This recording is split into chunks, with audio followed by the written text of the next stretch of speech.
Popular pub The Roadhouse, also known as The Claps, is set to close within a matter of days without landlady Tracy Nesbitt being given a single explanation as to why. Wrangling over whether the pub should be closed or not has been going on for years. Council officials have been adamant to close the venue but still have given no reason why. In April last year, council officials went public to say they are no longer looking to close the venue and see it as a community asset. However, since then, Tracy says the council have done everything within their powers to try and force her out. Tracy said, "They have delayed my application for the tenancy agreement, which also meant I could not be insured. Once they eventually let me do that, they tried to give me a £50,000 surveyor's bill saying the building was unsafe. They've threw everything at me, but I've overcome it all."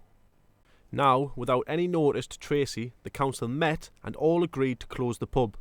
They bought it after saying they were no longer interested in it and without any public consultation have served notice of the closure.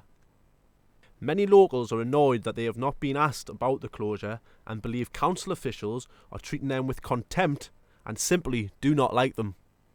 The councillors who voted to close it, Councillor Porthouse, Councillor McCabe and Councillor McAtominay, just to name a few, were unavailable for comment.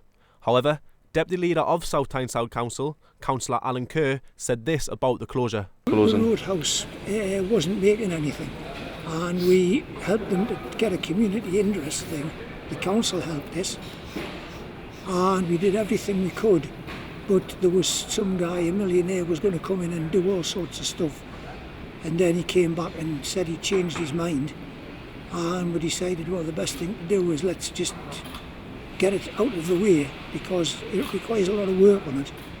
If it could have been, a going concern, and then work could have been done on it. Yeah. But at the moment, it's just not viable. So for the people who use it, they've just got to accept it and realise it's not viable, and they just have to go somewhere else. There's not that many use it, from what I've been told. I'm not a heavy drinker or anything like that, so I can't give you a definite answer. But That's it.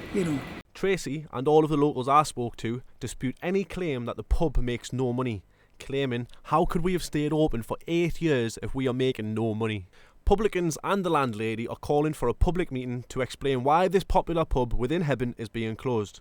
I believe councillors within Hebburn are trying to force the closure of this pub behind closed doors.